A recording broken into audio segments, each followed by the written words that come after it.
मैं डॉक्टर अंजलि कुमारी, guest faculty इतिहास विभाग, डीएवी पीजी कॉलेज सिवान।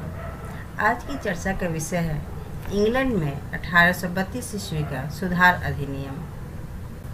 यद्यपि इंग्लैंड में संसदात्मक शासन प्रणाली की स्थापना 1688 ईस्वी की गौरवपूर्ण क्रांति के बाद ही हो गई थी, किंतु 19वीं सदी के आरंभ तक इंग्लैंड की संसद सही अर्थों में जनता का प्रतिनिधित्व नहीं करती थी। House of Lords House of Commons की तुलना में बहुत अधिक शक्तिशाली था। मताधिकार भी सीमित थे, केवल उच्च वर्ग के लोगों को मत देने का अधिकार था। वस्तुतः 18वीं शताब्दी में संसद जनता का प्रतिनिधित्व करने में असमर्थ थी और रोटन बरो तथा धनिक वर्ग का प्रतिनिधित्व करती थी। इस समय यूरोप के सभी देशों में यह संघर्ष किसी न किसी रूप में दृष्टिगोचर होता है। यूरोप के सम्मिलित राष्ट्रों ने नेपोलियन को पराजित तो कर दिया था, किंतु नेपोलियन की पराजय से जनता के अधिकारों का विस्तार नहीं हो सका। इस काल में एक और उदारवाद, प्रजातंत्र, राष्ट्रीयता तथा क्रांति की प्रगतिशील शक्तियाँ गतिशील रही, तो दूसरी ओर निरंकुशता तथा यथास्थितिवाद जैसी प्रतिक्रियावादी शक्तियाँ उनका दमन करने का प्रयास कर रही थी। उपर्युक्त सारी परिस्थितियाँ इंग्लैंड में भी चल रही थी। हालांकि 1815 ईस्वी से 1850 ईस्वी का युग राजनीतिक दृष्टि से असफलता का युग था, पर इंग्लैंड में प्रारंभ हुए आंदोलन का स्वरूप उदारवादी और जनतंत्रवादी था। फिर भी प्रथम सुधार अधिनियम 1832 के पारित होने से ब्रिटेन के राजनीतिक परिदृश्य में क्रांतिकारी परिवर्तन हुए। इंग्लैंड में हुई औद्योगिक क्रांति के परिणाम स्वरूप वहाँ के राजनीतिक क्षेत्र पर व्यापक और दूरगामी प्रभाव पड़े थे। औद्योगिक क्रांति ने अनेक ऐसे परिवर्तन किए जिससे संसद में सुधार करने और उसे लोकतांत्रिक बनाने के प्रयासों में सकारात्मक सहयोग प्राप्त हुआ। फिर 1793 की एक रिपोर्ट के अनुसार पार्लियामेंट के 513 प्रतिनिधियों में से 70 ऐसे बरोज यानी नगरीय क्षेत्रों से भेजे जाते थे जहां कोई भी मतदाता नहीं था। इसके अलावा औद्योगिक क्रांति के फलस्वरूप कई नए बसे हुए नगरों का कोई प्रतिनिधि संसद में नहीं होता था। मताधिकार संपत्ति के आधार पर थे। रिश्वत और भ्रष्टाचार का बोलबाला था। लोकसभा की अवधि 7 वर्ष की थी और इस लंबे समय तक सदस्यों और मतदाताओं के बीच कोई संपर्क नहीं होता था। इस तरह प्रतिनिधित्व के क्षेत्र में स्थानों का वितरण न्याय संगत भी नहीं था। ऐसी परिस्थितियों में जॉन लॉक, बोलिंगब्रोक, पीट द एल्डर, पीट द यंगर, फॉक्स आदि ने संसदीय सुधारों के लिए आवाज़ उठाई। इसी क्रम में 1830 ईस्वी की फ्रांस की दूसरी क्रांति ने भी यूरोप में संसदीय और संवैधानिक सुधारों का मार्ग खोल दिया। इंग्लैंड में यूनियन ऑफ इंग्लिशमैन के समाज सुधार समस्याओं ने आंदोलन में गति दी। बर्डेट जॉन रसेल अब शक्तिशाली हो गए थे और टोरी दल के ड्यूक ऑफ वेलिंगटन के हाउस ऑफ कॉमन्स में पराजित होने के बाद लॉर्ड ग्रे ने अपना मंत्रिमंडल बनाया। लॉर्ड ग्रे ने 1830 ईस्वी में संसदीय सुधारों को अपने हाथों में लिया और अनेक उतार चढ़ाव के बाद 4 जून 1832 ईस्वी को सुधार बिल पारित हुआ, जिसे 7 जून 1832 ईस्वी को राजकीय स्वीकृति प्राप्त हुई और 1832 को आधुनिक इतिहास का पहला वर्ष माना जाने लगा। अब हम बात करते हैं उन मौलिक सिद्धांतों की जिनके आधार पर 1832 ईस्वी का सुधार एक्ट पारित हुआ। पहला, चुनाव प्रणाली को देश की आर्थिक उन्नति के अनुसार बनाना। दूसरा, सीटों को न्याययुक्त और उत्तम ढंग से वितरित करना। तथा तीसरा, कठिन शर्तों को सरल किया जाना ताकि अधिक से अधिक व्यक्तियों को मताधिकार प्राप्त हो सके। उपर्युक्त सिद्धांतों के आधार पर इस सुधार प्रणाली में निम्नलिखित प्रावधानों को समाहित किया गया।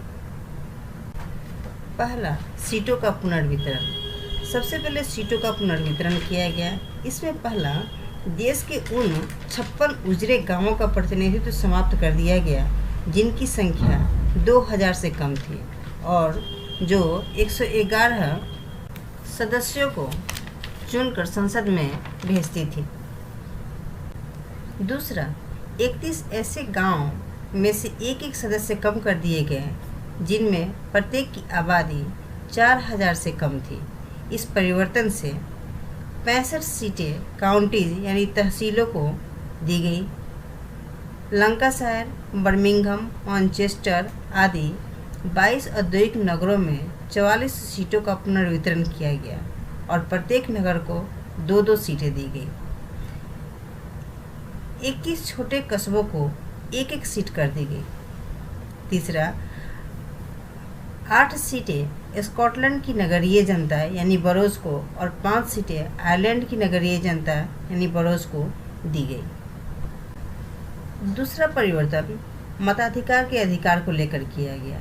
इसमें पहला, गांवों में जो लोग अपने मकानों का 10 पाउंड वार्षिक किराया देते थे उन्हें मताधिकार दिया गया। इस प्रकार असामान्य योग्यता के प्राचीन ढंग के स्थान पर सामान्य योग्यता की प्रणाली को शुरू किया गया। दूसरा, तहसीलों या काउंटीज से में भूमि का 40 शिलिंग वार्षिक किराया देने वाले को मताधिकार प्राप्त हुआ। तीसरा, इसके अलावा 10 पाउंड किराया देने वाले कॉपी होल्डर्स को मताधिकार मिला।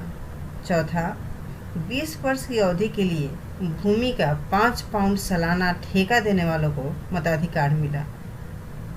छठा, इसके साथ ही बेदखल किए जाने वाले किराएदारों को जो कि 60 पाउंड वार्षिक किराया देते थे मताधिकार मिला।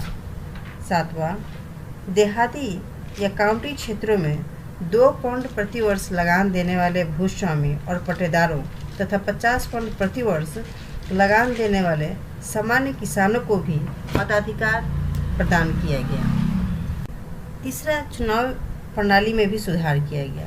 इस अधिनियम के द्वारा मतदाताओं की एक सूची तैयार की गई और जिसका नाम इस सूची में होता था वही वोट दे सकता था। इस तरह इस सुधार अधिनियम में इस 1832 के एक्ट में सीटों के पुनर्वितरण, मताधिकार का अधिकार और चुनाव प्रणाली में सुधार तीनों स्तरों पर काम किया गया। अब बात करते हैं 1832 के सुधार एक्ट के प्रभाव और उसके महत्व का। इस एक्ट का इतिहास में एक महत्वपूर्ण स्थान है। इसने इंग्लैंड में वे परिवर्तन पैदा किए जिनका प्रभाव बहुत दूर तक जा पहुंचा। इस अधिनियम से निर्वाचन क्षेत्रों की विषमता एवं असंगतियां दूर होने के साथ साथ मतदाताओं की संख्या में भी दुगुनी वृद्धि हुई। इस अधिनियम द्वारा जमींदारों और कुलीनों का राजनीतिक एकाधिकार समाप्त हुआ और मध्यम वर्ग को राजनीति में स्थान प्रदान किया गया, जिससे भविष्य में ब्रिटेन की राजनीति पर गंभीर प्रभाव पड़ा। इस अधिनियम के द्वारा कॉमन्स सभा का जनतंत्रीकरण हुआ, राजा की शक्ति समाप्त हुई, लॉर्ड सदन की शक्ति का अंत हुआ और उत्तरदायी मंत्रिमंडल की सर्वोच्च सत्ता कायम हुई और हाउस ऑफ कॉमन्स जनता की प्रतिनिधि सभा बन गई। इस एक्ट के फलस्वरूप विकसित औद्योगिक नगरों को पार्लियामेंट में प्रतिनिधित्व मिला। इस कारण औद्योगिक नगर देश की राजनीति का केंद्र बनने लगे। इस अधिनियम में 2 प्राचीन राजनीतिक दल व्हिग और टोरी की हैसियत तथा महत्व में भी बड़ा परिवर्तन आया। 1832 ईस्वी के बाद व्हिग दल में कुलीनों की संख्या लगातार कम होती गई और उग्र सुधारवादी बढ़ते गए, जिससे यह दल लिबरल दल कहा जाने लगा और टोरी दल के उग्र विचार वाले लोग जो सुधार विरोधी थे वह कंजर्वेटिव कहे जाने लगे। इस एक्ट ने औद्योगिक क्रांति के पूर्व चले आ रहे मताधिकार के तरीके को भी पलट दिया। अब सारे देश में मताधिकार या वोट देने का एक ही ढंग जारी कर दिया गया। इससे वोटरों की संख्या में 5 लाख की वृद्धि हुई। परंतु उपयुक्त सुधारों के बावजूद भी इस एक्ट में कुछ कमियां नजर आईं जो आगे के सुधार के लिए मार्ग प्रशस्त करती हैं, जो निम्नलिखित थे। पहला, यद्यपि इस एक्ट के द्वारा देश की अधिकांश राजनीतिक शक्ति बड़े बड़े जमींदारों और कुलीनों के हाथ से छीन गई और मतदाताओं की पुरानी सूची में लगभग 5 लाख लोगों की वृद्धि हो गई, परंतु जनसाधारण और मजदूर वर्ग मताधिकार से वंचित ही रहे। केवल देश के मध्यम वर्गीय लोगों के हाथ ही शक्ति आई। दूसरा, साधारण जनता और मजदूर वर्ग के बीच इसी अशांति और बेचैनी ने चार्टिस्ट आंदोलन के लिए मुद्दा दिया। इस आंदोलन की मांगें भी संसद के सुधार के विषय में ही थी। तीसरा, यह एक्ट देश में अल्पसंख्यकों की रक्षा का भी कोई प्रबंध करने में सफल न हो सका। चौथा, खुले मतदान प्रथा को इस एक्ट द्वारा भी खत्म नहीं किया जा सका, हालांकि रेडिकल्स की मांग गुप्त मतदान की थी। पांचवा, इस एक्ट ने रिश्वत और घूसखोरी को कम तो किया परंतु खत्म नहीं किया।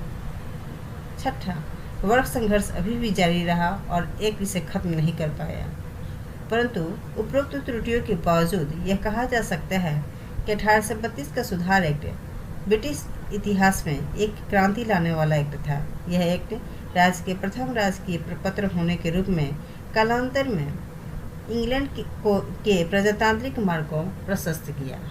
धन्यवाद।